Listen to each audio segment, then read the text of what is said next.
Acá tienen el flujo circular que ya ustedes ya lo conocen ya de memoria, en la relación de las familias, las empresas y el sector público.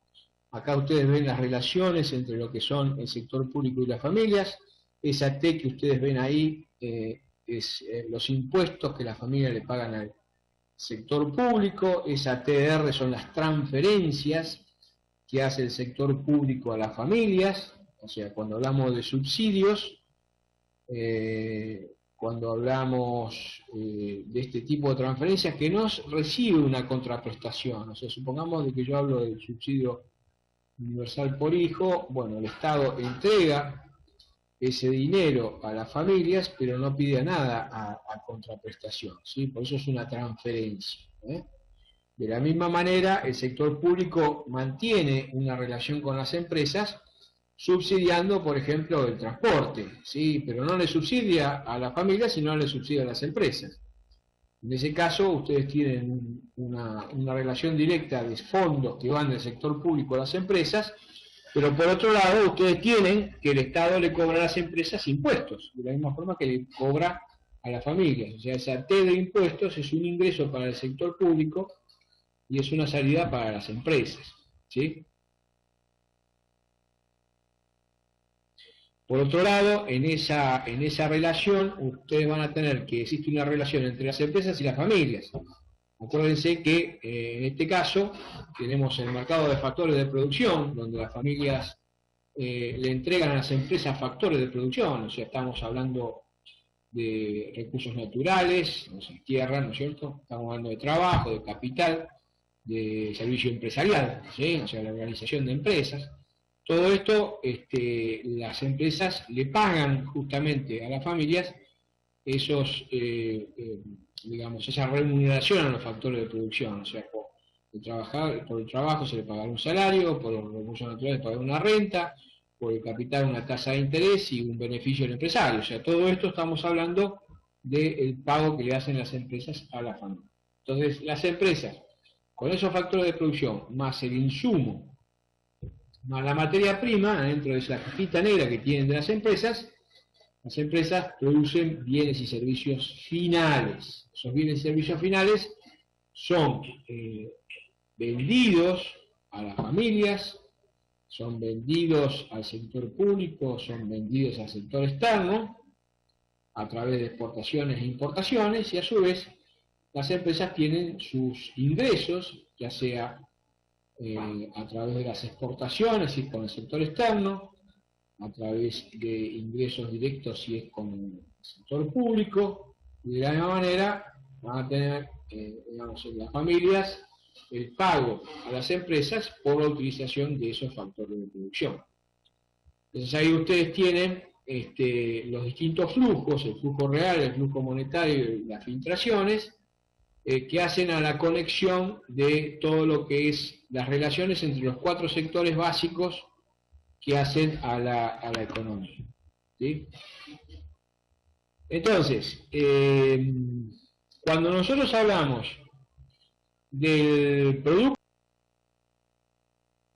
Bruto Interno, decimos que es la valoración a precio de mercado de los bienes y servicios finales, por eso estamos hablando de servicios finales, producidos en un país en un periodo de tiempo determinado. O sea, estamos hablando del valor agregado, o valor añadido, por lo cual no computamos los bienes intermedios. Esto es fundamental, por eso estamos hablando de bienes y servicios finales, ¿sí?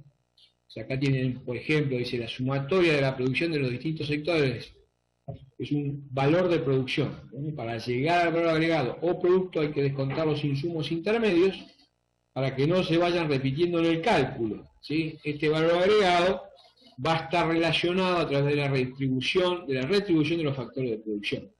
O sea, yo, digamos, el Producto Bruto Interno lo puedo ver desde el punto de vista de la producción, o sea, del producto final que tienen las empresas, lo puedo ver desde el punto de vista del consumo por parte de las familias, o lo puedo ver desde el punto de vista del ingreso que tienen las familias. En el supuesto caso de yo estar en una economía simple, de esta manera estaría haciendo lo que se llama la triple identidad en el cual el nivel de ingreso, el nivel de producción, el nivel de consumo, estaríamos en una relación directa, ¿sí?, equivalente entre los tres conceptos básicos de ingreso, consumo y producción. Bien, entonces yo puedo hacer el cálculo del producto de lo que estábamos viendo recién. Digo, bueno, lo puedo desde el punto de vista del enfoque de lo que sería el producto, ¿sí? O sea, el valor generado por todos los sectores. Cuando hablamos de todos los sectores, estamos hablando del sector primario, el sector secundario, el sector terciario, o sea, todo lo que está relacionado con commodity, o sea, con la tierra, con la industrialización, la comercialización y distribución de los bienes. Eso desde el punto de vista del producto. Pero también lo puedo ver desde el punto de vista de la renta o del ingreso, ¿sí? En este caso, es lo puedo ver desde el punto de vista de lo que reciben los factores de producción. A esto tengo que sumar el pago, la remuneración a los factores de producción, ya sea desde el punto de vista del salario, la renta, los intereses, los beneficios, etc. Entonces, eso es el cálculo que yo hago desde el punto de vista del producto de la renta, y por supuesto también lo puedo analizar desde el punto de vista de lo que sería el gasto, o sea, el consumo, sumando todos los gastos necesarios para adquirir los bienes que están en el mercado. O sea, si yo quiero analizarlo entre los tres enfoques, en definitiva, el producto, el valor agregado, que es lo que surge de las empresas, tiene que ser equivalente al nivel de lo que reciben las familias, y a su vez tendría que ser equivalente a lo que sería el gasto que realiza la economía. Entonces ahí estaría hablando de una triple identificación entre producto, renta y gasto. Hasta acá, ¿cómo andamos? ¿Alguna duda? Florencia, Natalia, Estela, algo para preguntar de lo que estuvimos analizando hasta ahora. Hasta acá estamos bien, se está escuchando bien, el mensaje está llegando, sí, Natalia, Estela, quedaría Florencia, dice que hay una duda. Bien, ok. Entonces,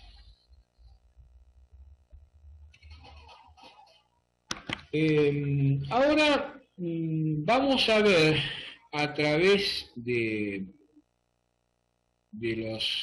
digamos, de cada uno de estos distintas relaciones, cómo podemos llegar de lo que sería el Producto Bruto Nacional a lo que sería el nivel de ingreso disponible. Entonces sería el esquema en cascada del ingreso disponible.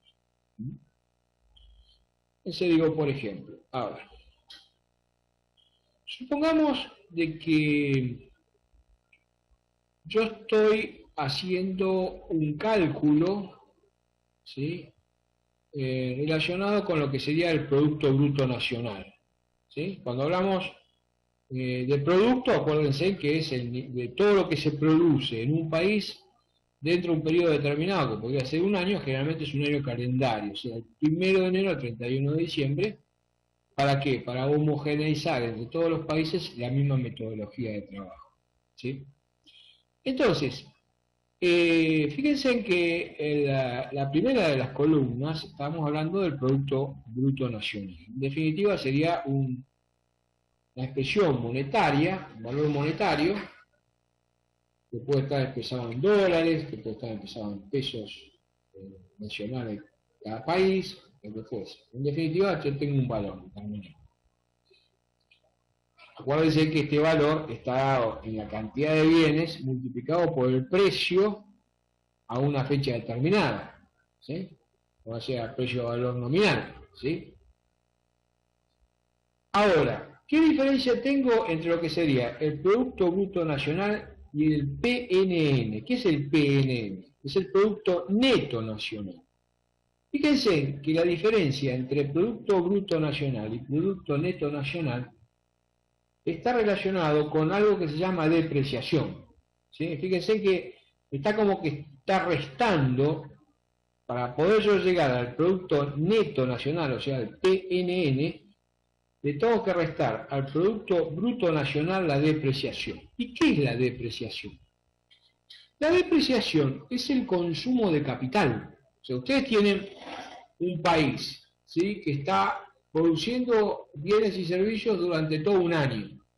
Durante todo ese año ustedes van a tener un desgaste de los bienes que producen otros bienes. Estamos hablando, por ejemplo, qué sé yo, el ejemplo más típico acá en Tierra del Fuego sería una fábrica electrónica. Durante todo ese año la fábrica estuvo trabajando las 24 horas.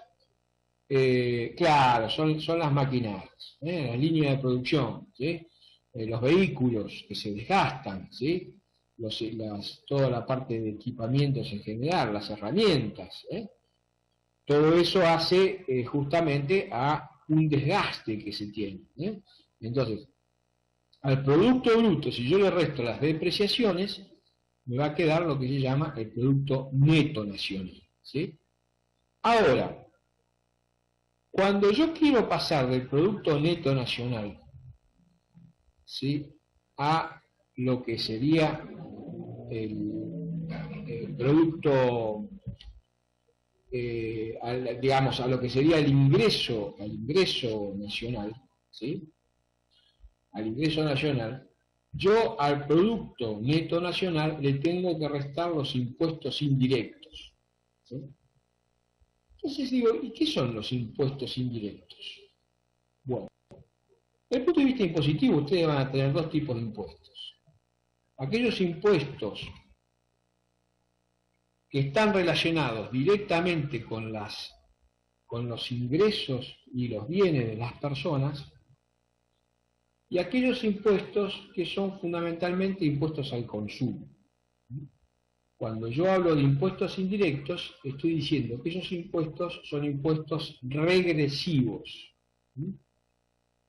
¿Y qué son los impuestos regresivos? Y por ejemplo, ustedes tienen un impuesto regresivo, sería el impuesto al valor agregado. ¿Y por qué es regresivo? El impuesto a las naftas, por ejemplo, ¿sí? ¿Y por qué es regresivo? Porque no tiene concepto de progresividad. ¿Y qué sería el concepto de progresividad?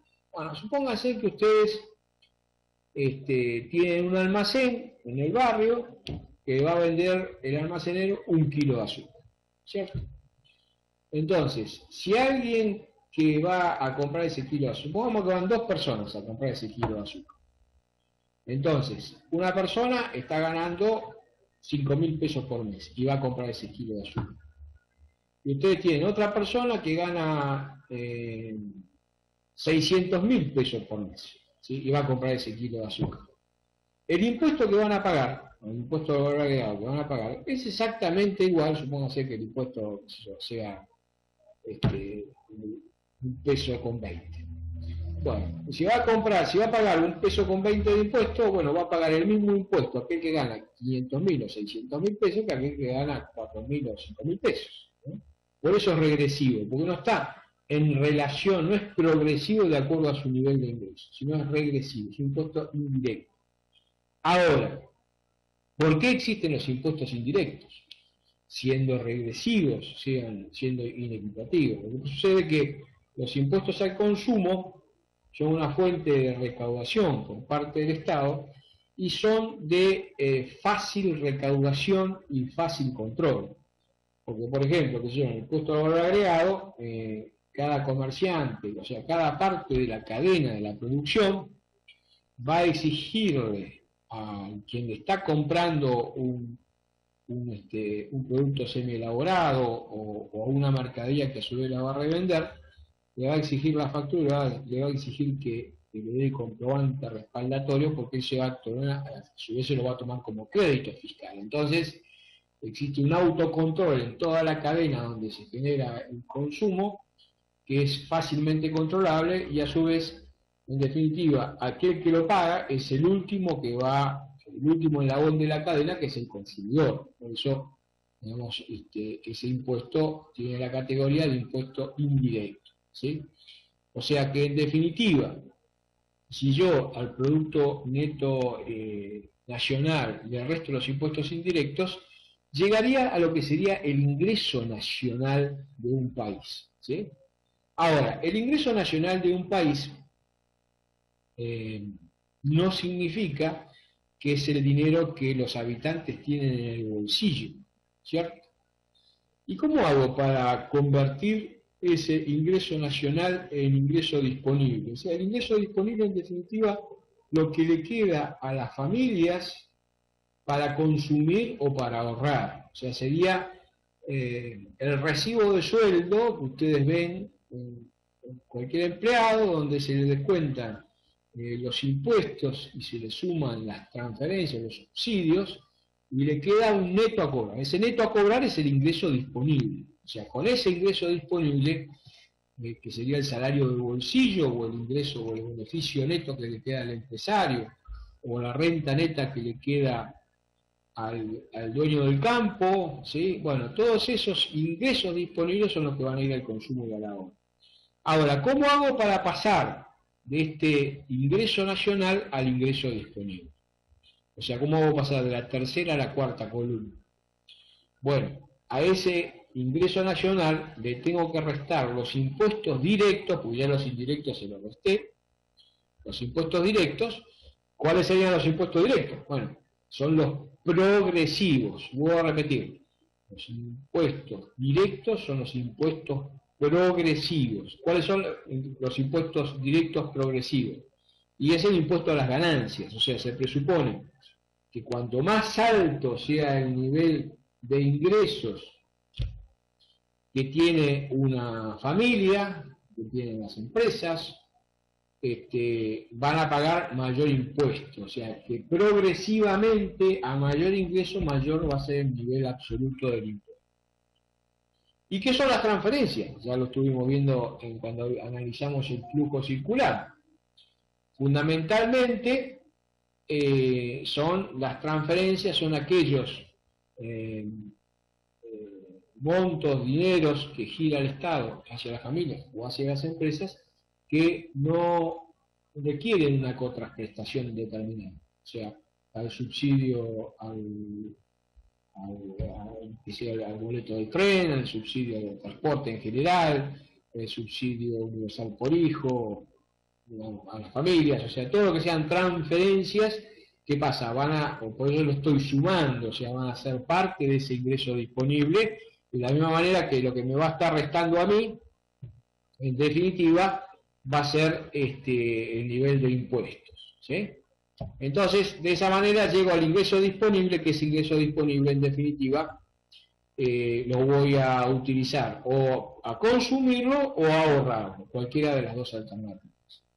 Bueno, entonces ustedes ven acá que si lo vemos, o sea, si lo analizamos desde el punto de vista de lo que sería la composición del gasto del Producto Bruto Nacional, voy a tener los 4 sectores que componen la economía. O sea, vamos a hablar del consumo, esa C que ustedes tienen ahí, que sería el consumo de las familias. Ustedes van a tener las inversiones, que serían lo que necesitan las empresas de bienes para producir otros bienes, que serían en definitiva bienes de consumo, bienes intermedios para otras industrias. Lo que sería la G, que sería el gasto del Estado, y lo que sería la diferencia entre exportaciones e importaciones, o sea, X serían las exportaciones y M serían las importaciones. O sea que en definitiva el Producto Bruto Nacional es equivalente al consumo más la inversión más el gasto más las exportaciones netas. Cuando hay exportaciones netas, exportaciones menos importaciones, ¿sí? ¿Cómo hago para pasar del Producto Bruto Nacional al Producto Bruto Interno?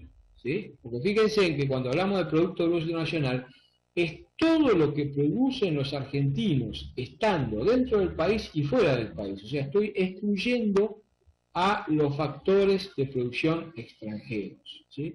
Ahora, cuando yo hablo de Producto Bruto Interno, hablo de todo lo que se produce dentro de la frontera del país, independientemente de si lo producen argentinos o extranjeros. Por lo tanto, yo para llegar al Producto Bruto Nacional le tengo que restar la diferencia entre los ingresos que se reciben, o sea, que reciben los extranjeros que viven en el país, y le tengo que sumar los ingresos de los argentinos del exterior. De esta manera yo estaría llegando a lo que sería el Producto Bruto Interno. En definitiva, todo lo que se produce dentro del país, independientemente de quiénes sean los dueños de los factores de producción.